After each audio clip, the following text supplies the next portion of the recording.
તમારા રમકડામાં 5 જ જણ સમાય ને આનંદભાઈ? તમારા રમકડામાં 5 જ જણ સમાય ને કે 6 સમાય? ટાઈટ થાય.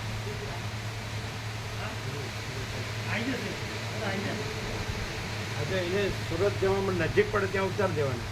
અમદાવાદ એક્સપ્રેસ હાઈવે ત્યાં આગળ એક્સપ્રેસ હાઈવે એક્સપ્રેસ હાઈવે.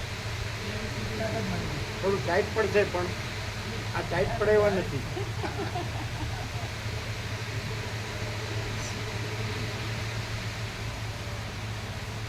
ગાડીમાં જગ્યા ના હોય ને પ્રભુ, એના હૃદયમાં જગ્યા જાય તો પણ અમે જોવો ને બે જ જો. તમે કવિ છો એ અમે જાણ્યું.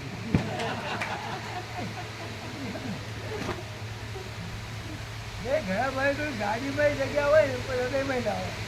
કલ્પનાશીલ ને કવિ કે છે.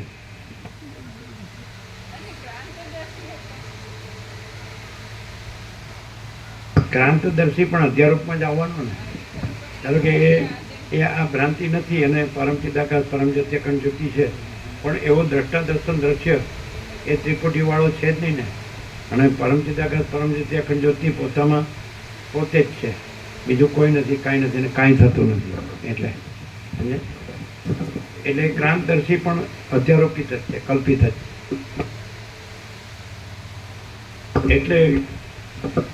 એટલે અર્જુને પૂછ્યું છે 18મો જે લાસ્ટ ગીતામાં, એટલે મોક્ષ સંન્યાસ યોગ.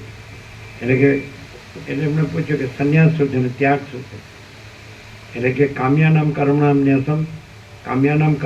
ન્યાસમ સંન્યાસમ કવય હોય છે. અને સર્વકર્મ ફલ ત્યાગ પ્રાહુ ત્યાગ વિચક્ષણા.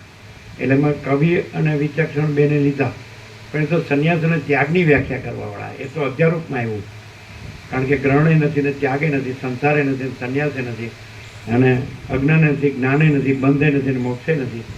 અને અજ્ઞાન જ્ઞાનથી પર છે પરમપદ, બંધ મોક્ષથી પર છે પરમપદ, જો હૈ સો હૈ.